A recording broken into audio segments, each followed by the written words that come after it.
Folks, joining us right now, he is the Rhode Island Secretary of State, is Secretary Gregg Amore. Mr. Secretary, first of all, thank you for taking the time. I My pleasure. I'd like to start what I think is interesting about voting, and this is something that you've inherited, but all states have different rules and regulations on how they operate. So I have found that that can be confusing for people because, people watch various, whether it's news programs, films, what have you, and they have an idea of what it's like in one state. It doesn't mean another state. What I'd like to try to clarify is Rhode Island's laws or rules or regulations regarding mail ballots. And it is certainly, and you tell us, but it's dramatically changed as a result of 2020 and then going forward. So if we could just start off with this process of how there are so many, quote, mail ballots out there, even though I don't know how many people are actually mailing them. They seem to be using the drop boxes. But if you could at least just start with that. So there's some significant changes, but a mail ballot has been accessible without excuse since 2011. So that's not new. What is new is there is no longer a requirement for a notary witness or another witness. What is new is that you can apply for that mail ballot online through our office. As long as you have a current ID, Rhode Island driver's license or Rhode Island state ID. And what is new is in 2020, mail ballot applications were sent to every Rhode Island registered voter. That is no longer the case. We are not sending applications to any voters. They have to either apply at their city or town hall or go through our online process. Again, the biggest change there is that no longer is there a witness signature required, and that kind of puts us in line with the vast majority of states. Now, And to tell you the truth, John, go ahead. I anticipated that the mail ballot voting percentage would continue to rise, and it has not. Since the pandemic ended, it has kind of come back down. We have more Rhode Islanders voting in person on election day and early voting than we do by mail. I want to also clarify where we may be, Mr. Secretary, in line to neighboring states. And you tell me whether or not it could be wrong. It's tough sometimes to find even a lot of accurate information on this because every state operates differently. But it's my understanding that in Rhode Island, or let's just say Connecticut, Massachusetts, it's limited to that maybe I want to gather all the ballots for people, members of my family. Maybe I want to gather ballots, people in my neighborhood. But there's a limit that I can't produce or, deliver more than 10 ballots. It's my understanding in Rhode Island, it's unlimited compared to Mass and Connecticut that limit it at 10. Yeah, so I know Connecticut is limited at 10. I'm not sure on Massachusetts, to tell you the truth. But yes, Rhode Island does not have a limit. And the idea is that you may, I think in Connecticut, it's restricted to immediate family members or someone that is living with you, domiciled with you. So Rhode Island doesn't restrict that, acknowledging the fact that there are many people who don't have someone like that, who could not identify a person, but may have a neighbor that was willing to do that. And even if it is a campaign operative, as long as that ballot is sealed, we're going to go and check the signature against the signature that is in the DMV file or from the voter registration file. And we're going to make sure that the barcode on that matches the barcode from the request. So as long as that ballot is sealed, no matter who is putting it in the mailbox or delivering it to the city or town hall or putting it in the drop box, we're pretty confident that the signature matching and the process to get the mail ballot secures that ballot. But I do know that many states have different rules around ballot gathering, and I think some of them are frankly difficult to enforce. I don't know how you could enforce those rules across the board. Now, our drop boxes here in Rhode Island are monitored; they're under video surveillance when they're being used. but a U.S. mailbox is not. And that is still a way that many Americans deliver their mail ballot. So I think enforcement is difficult there.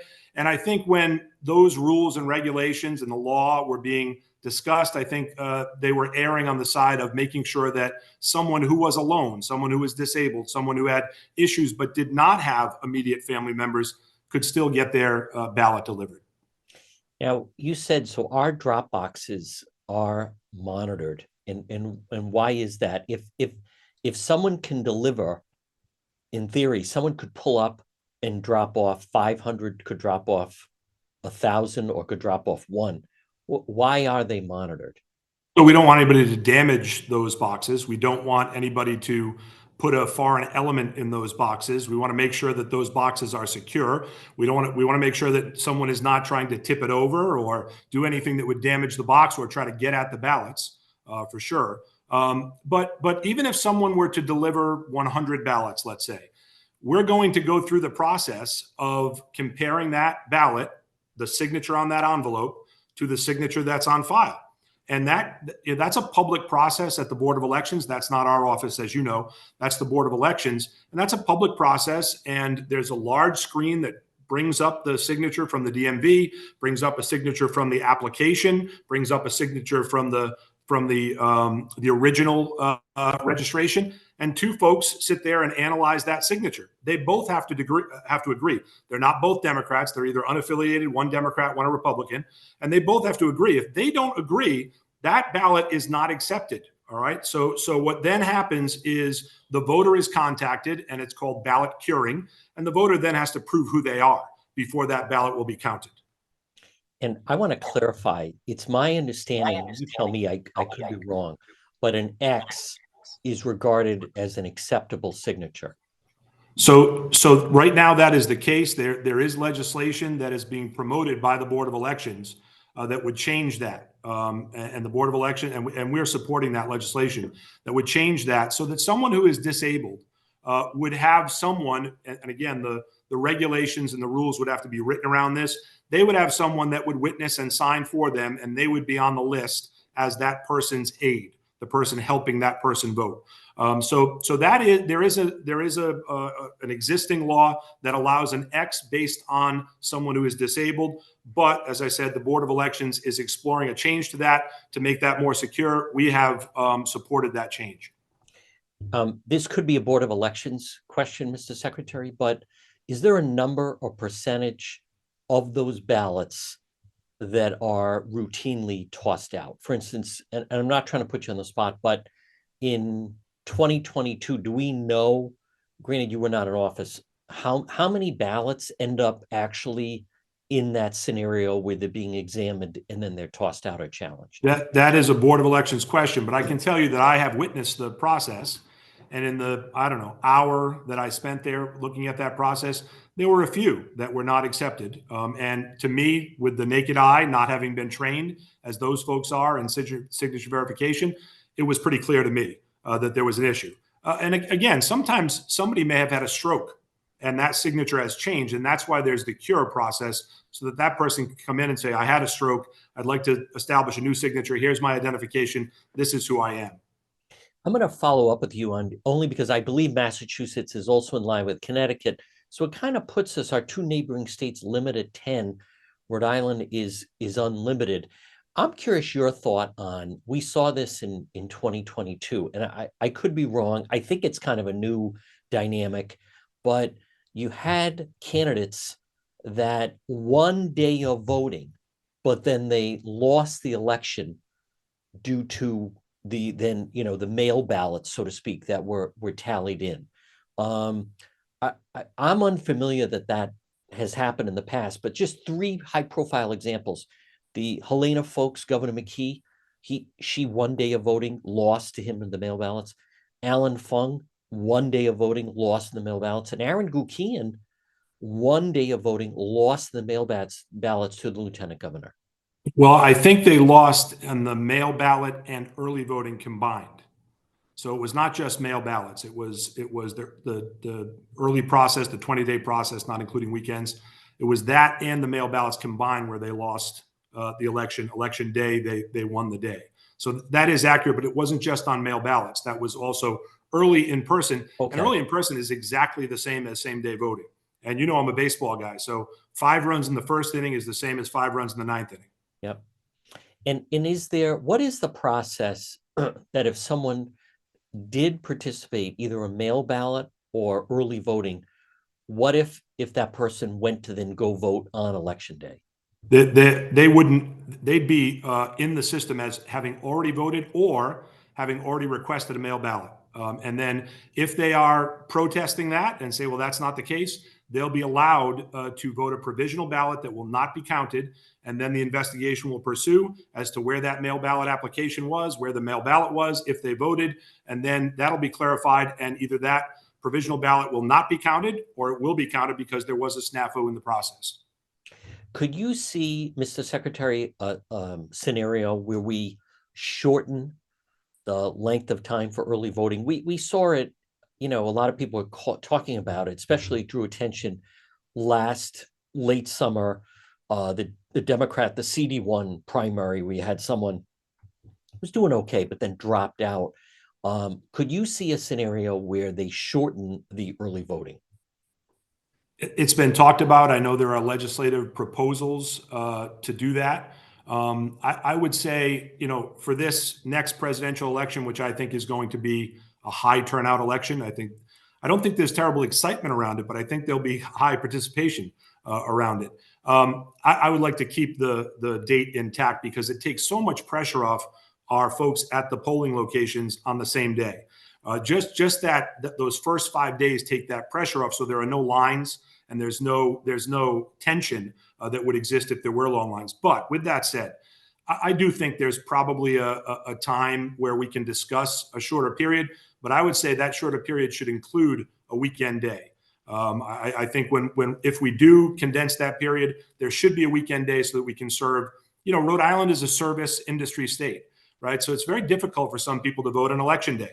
And if there are long lines, someone who may have a little time before they have to drop their child off at daycare or go back to work and they're working an hourly wage job, we want to make sure that's accessible to them. And that's kind of my focus. But we also want to make sure the system is secure.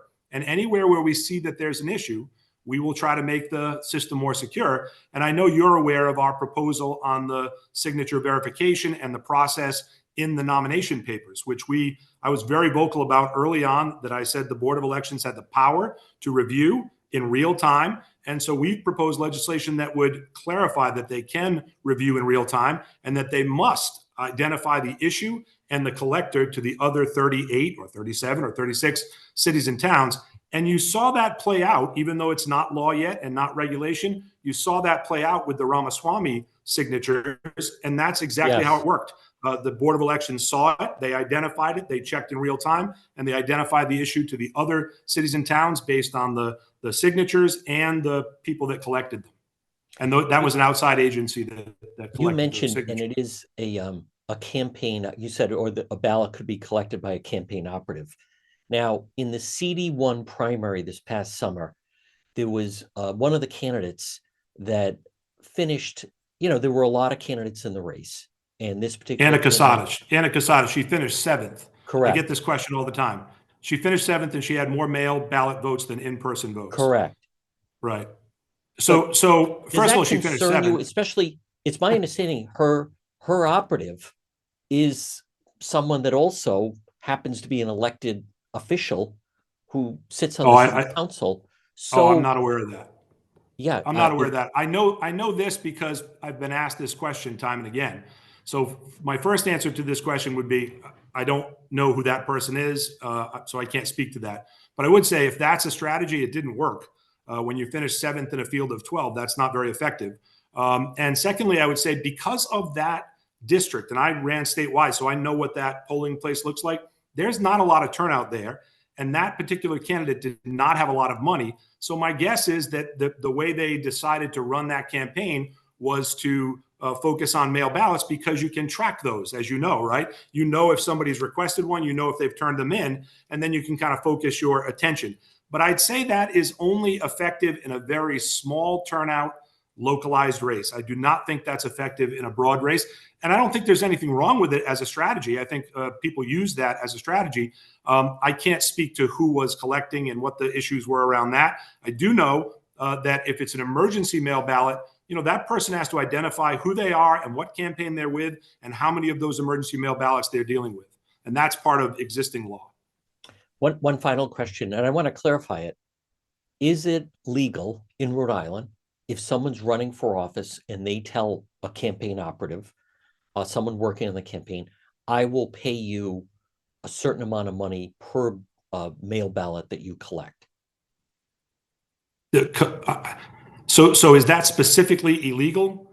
Correct. If someone would operate that way, would they be violating any type? I'm not sure. I think that campaigns pay operatives, period, to work for their campaign, and what those operatives or what those campaign employees are doing is vast. I know that people get paid to collect signatures. We saw that, right? We've seen that. We've witnessed that. Correct. And they do get paid in some cases by the signature.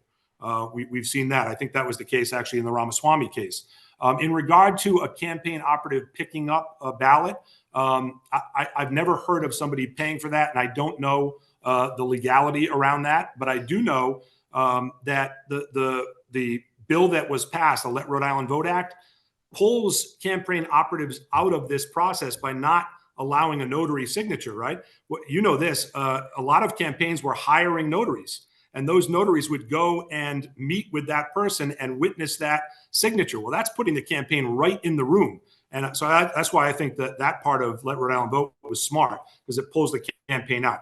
Do I want that to happen? No, I don't want that to happen. But the reality is we're still going to check the process. We're going to check those signatures. We're going to make sure the barcode is there. We're going to make sure that that matches up with what was applied for. Folks, again, he is Rhode Island Secretary of State Gregg Amore. Mr. Secretary, appreciate the time. Great to talk to you. And I hope this is first of many conversations. Thanks, John.